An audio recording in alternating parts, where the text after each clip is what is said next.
UP के Zahid bag Samajwadi party के विधायक इन दिनों कई किस्सों को लेकर मशहूर हो रहे हैं। पहला एनकाउंटर, दूसरा दाढ़ी और तीसरा अखिलेश यादव कह रहे हैं।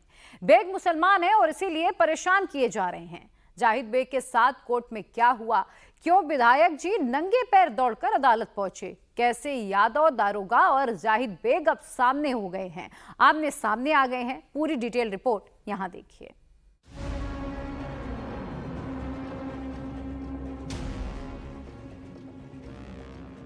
कोर्ट कैंपस में नंगे पैर खड़े विधायक,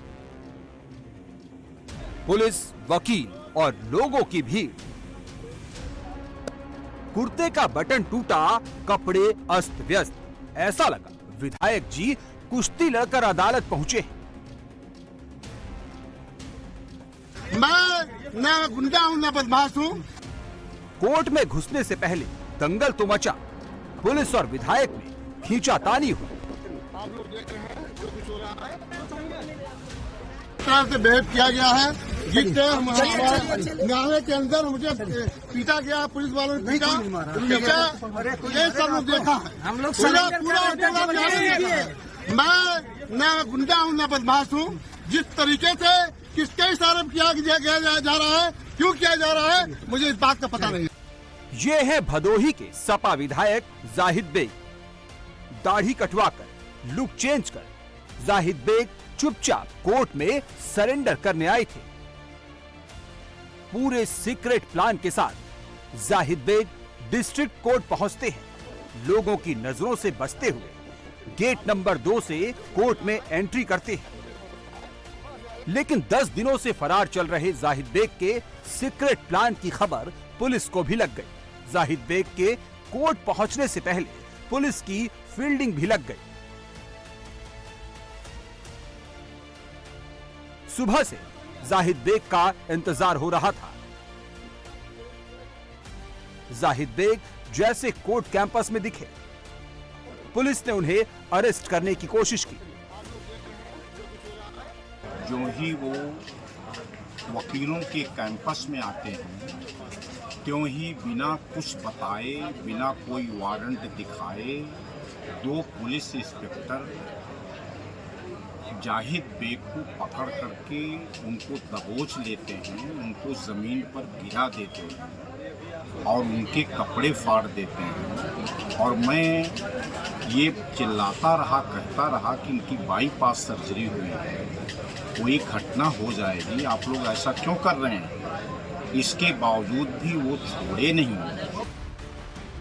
प्रशासन के साथ विधायक समर्थकों ने धक्का मुक्की भी की।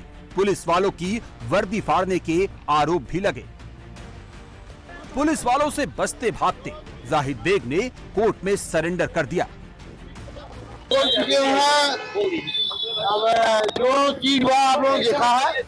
जाहिद बेग के बेटे को भी पुलिस ने अरेस्ट कर लिया है। खबर ये उड़ी कि इनके बेटे जैम का एनकाउंटर हो सकता है, तो बेग भागे भागे सरेंडर करने पहुंचे। जहां तक मामला उनके साथ गंभीर घटना के बारे में है, तो जैसा कि समाचार पत्रों से और जगह जगह जो स्थितियां पुलिस के एक्शन के बारे में आ रही थी, उससे हम लोग आगाह थे कि कहीं ऐसी कोई घटना न हो जाए। हम लोगों को इस बात की आशंका थी कि उनके साथ किसी प्रकार की घटना हो सकती है, और ये बिल्कुल साफ ये जाहिर भी हो गया, जो कि पुलिस लोगों ने उनको क्रूरतापूर्वक दबोचा। इससे स्पष्ट होता है कि पुलिस का इरादा उनके साथ कुछ गलत करने का था। जब पुलिस ने जाहिद बेग को अरेस्ट किया तो सिर पर लाल टोपी थी, और जब जेल पहुंचे तो लाल टोपी जा चुकी थी। ऐसा क्या हो गया कि सपा विधायक जाहिद बेग को चोरी छिपे कोर्ट पहुंचना पड़ा? ऐसा क्या हुआ कि विधायक और उनके पूरे परिवार के खिलाफ एफआईआर दर्ज हो गई? 9 सितंबर को जाहिद बेग के घर काम करने वाली लड़की ने फांसी लगा ली। फांसी लगाने वाली नाजिया 17 साल की थी। नाजिया 9 साल से जाहिद बेग के घर काम कर रही थी। इस मामले में विधायक जाहिद बेग, उनकी पत्नी सीमा बेग और बेटे जैम बेग पर नाजिया को आत्महत्या के लिए उकसाने के आरोप में मामला दर्ज हुआ। इसके अलावा मानव तस्करी का भी केस दर्ज किया गया। 10 सितंबर को पुलिस ने जाहिद बेग के घर पर दबिश दी। दल बल के साथ पुलिस विधायक के घर पहुंची। विधायक जाहिद बेग, पत्नी सीमा और बेटा ज़ईम फरार हो गए, लेकिन विधायक के घर से एक और काम करने वाली नाबालिग को मुक्त कराया गया। विधायक भदोही के घर पर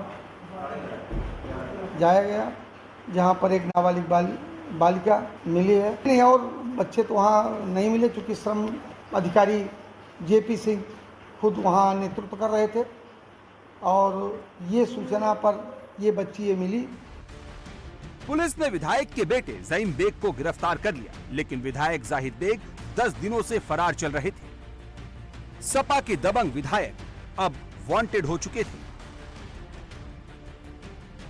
कि आज यूपी की लॉ एंड ऑर्डर की स्थिति बहुत अच्छी है।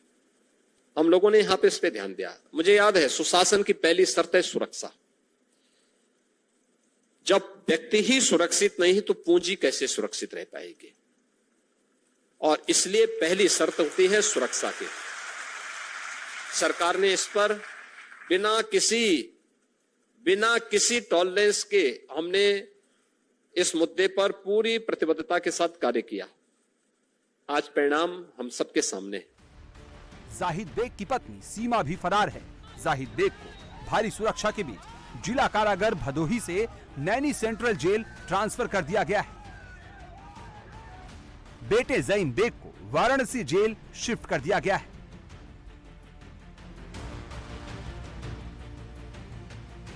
जाहिद बेग ने सरेंडर किया। बेटा भी सलाखों के पीछे है। एफआईआर भी दर्ज है, लेकिन अखिलेश यादव ने अपनी तरफ से जाहिद बेग को क्लीन चिट दे दी। सरकार की नीयत कभी साफ नहीं हुई है। सरकार चुनाव हारने के बाद और खासकर भारतीय जनता पार्टी चुनाव हारने के बाद केवल यादव और मुसलमान पर नजर मार रही है। अगर मुस्लिम व्यक्ति अगर है कोई तो उस पर गंभीर धाराएं लग जाएंगी, गंभीर कार्रवाई हो जाएगी। ये उसी के कारण विधायक जी के खिलाफ कार्रवाई हो रही है। अखिलेश यादव ने जावेद बेग का धर्म देखा, लेकिन पुलिस वाले की जात नहीं देखी। जिस पुलिस वाले ने जाहिद बेग पर वर्दी फाड़ने का आरोप लगाया है, उसका नाम अवधेश सिंह यादव है। अखिलेश यादव की पॉलिटिक्स का बेस M+Y है। भदोही केस में वो M और Y ही अब आमने सामने हो गए हैं। पुलिस ने बेग और उसके समर्थकों पर मारपीट और वर्दी फाड़ने का आरोप लगाया है। धारा 121 की उपधारा 2, धारा 132, धारा 221 के तहत एक और मुकदमा भी दर्ज किया गया है। जाहिद बेग अभी पुलिस पर, सरकार पर, सिस्टम पर सवाल उठा रहे हैं, लेकिन कुछ दिनों पहले यही जाहिद बेग ने अपने सीने पर यूपी में बढ़ती बेरोजगारी, अपराध को लेकर पंफलेट चिपकाया था।